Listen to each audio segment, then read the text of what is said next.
Ngoba wena yazi ukuthi isekelo lokuphokophele ekubona ngoze ukufuna uthi ngizakhamba ngimfuna uJesu bekhona bengekho ngizakhamba ngimfuna. Uthi kwesinye isikhathi kumele sisuke sikholwe ukuthi umngane omoya esontweni noma akayi, kepha mina ngoba ngiyamfuna uJesu ngiyamlangazelela ngizakhamba ngingakuyena. Ngoba ukwazana noJesu is a personal encounter. Ukuthi awukwazi ukuthi ubikezele noJesu ungamazi. Awukwazi ukuthi ungabikezela kuNkulunkulu ungenalo ubudlelwano wena naye uqobo. Ukuthi okubalulekile ukuthi wazane noJesu. Hayi ukuthi siyazana naye njengomndeni wasemasongweni thina vele siyakho, kepha wena uyakwazi ukukhuleka umuntu. Uyakwazi ukuya esontweni abangani bakho bengekho. Uyakwazi ukuya esontweni unkosikazi wakho namhlanje ukuya esontweni. Uyakwazi ukushiya abazali bakho uthi ngiyahamba ngiye esontweni nakuba bengayi kodwa mina ngiya esontweni. Ukuthi sinayo leyo ntshisekelo yokufuna uJesu ngawedwana. Kunamazwi ashiwo uMaria uMagdalena uma ngabe esebuyela kwaPetrus, bathi ethuneni asimtholanga, bathi asazi ukuthi ubekweni. Ukuthi lapho ebesembheka khona akekho, angimazi ukuthi umama, engikwazi ukuthi akasekho ethuneni. Kanti mhlawumbe siyayizwa yini? Engikwazi ukuthi unjani, kodwa ngiyazi ukuthi engikwazi ukuthi akasekho endaweni yabafundeli. Engikwazi ukuthi akasekho endaweni yokunyama naphethulweni. Engikwazi ukuthi akasekho endaweni yey'nsizi lapho ekhona. Angimazi ukuthi umama, kodwa ngiyazi ukuthi akasekho yokunyama lapho. Uthi akithi thina mhlawumbe ngabe siphuma kuleli Pasika, hleze nabantu bangasho okufanayo ngathi.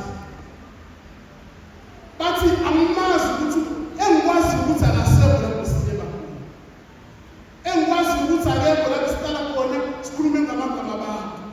Engikwazi ukuthi akasekho lapho besihlangana khona endaweni zokunyama. Angimazi ukuthi useyeni, kodwa engimazi ukuthi akasekho endaweni enginathemba sihlangana khona. Ukuthi uMaria ngabe uMagdalena uyongibeka ethuneni endaweni yokunyama lapho kungekho khona ukuphila, kepha uyafika akasekho, nabo bengazi ukuthi uye, kodwa akwazi ukuthi akasekho endaweni yabafundeli.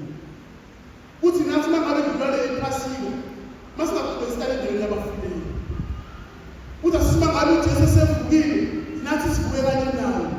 Ukuthi nabo bengasazi bathi usevukile ntoni, abakwazi ukuthi akasekho lapho ebekade khona. Okwesibili engifuna ukuba sibheke, thiwa uMaria wahamba waya kubafundi bakaJesu, waya kuPetrus nomfundi lowo uJesu ayemthanda. Nakuba umvangeli engambizi ngegama, kodwa siyazi ukuthi wayethanda bani? uJohane, yena wayentandikazi ngokusho kwevangeli.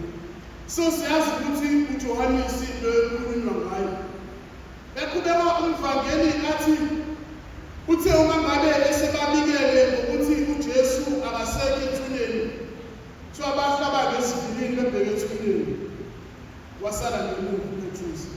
Obviously ayindala lo bayazi ababili bekulo besijoka bayazi hlezi bakhombisa abafundeli. Angisho ukuthi obviously badala, so besigijima lapha basibona bahlezi besele ngemuva. So noPetrus ke kwabanjani, so bagijima uPetrus usalela ke obviously bewendala uJohannes. Bathi kunento ebalulekile uma ngabe efika uJohannes ethuneni. So wafika wathi njalo, wafika wathi njalo ethuneni. Okay, wangena ethuneni. Angenanga. Wabuza nje. Wathi wafika bani? Wafika wathi njalo uPetrus. Sala sindawo yakhe. Johannes wayengasho ukuthi vele mina bengiyithandokazi kaJesu. Johannes bengasho ukuthi vele wena Petrus kakade vele ngumphikile uJesu. Kepha nabo bebazi ukuthakathaka kukaPetrus, kepha waqhubeka wanikeza indawo yakhe. Ngoba ngelinye ilanga uJesu wathi abafundi bakhe, phezu kwakho Petrus ungidwala, phezu kwaleli dwala ngizolakha ibandla lami. Petrus wenza umholi wabapostoli. So uJohannes nakuba efike eqala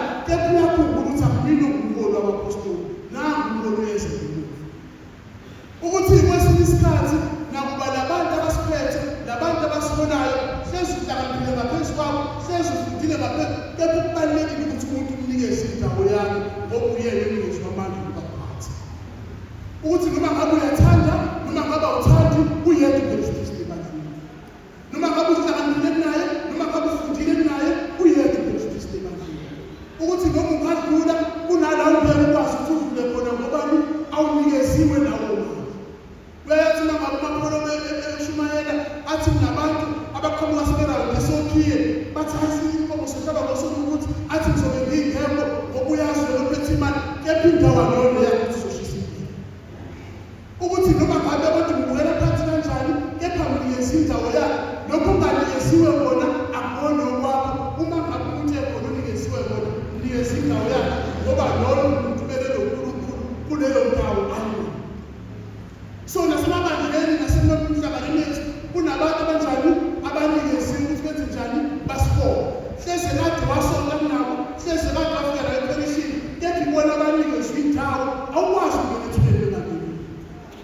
Kunendawo ukwazi ukudlula kuyona enjani engadlulile. Ngobani akuyona indawo yakhe. Okwesithathu nokugcina engifisayo ukuba sibuke uthi umvangeli uJohannes bathi mangabe bengena ethuneni kwakukhonani indwalo ezanje kuveza nabo kanjani ezanduko Jesu usakhona uJesu usakhona indwalo bekuyini inhloso yenkathi yokuhlawula bekuyini inkathi yokuhlawula ukuthi siyokudala ukuthi abanye bazokufuna basefikile ukuthi benze njani baqhubekele ney'mpilo. Athi nabo besevukile uJesu uqhubeke ubambelele nokudala. Ukuthi lokho bekusele ethuneni ungayi kwabaphilayo nokwasethuneni, ungayi ebukhanyeni nokwasemnyameni. Ukuthi lokho bekuyibone bekuphethe shoni lezi ngubo zasiyinendazi ngoba yekade ishaya.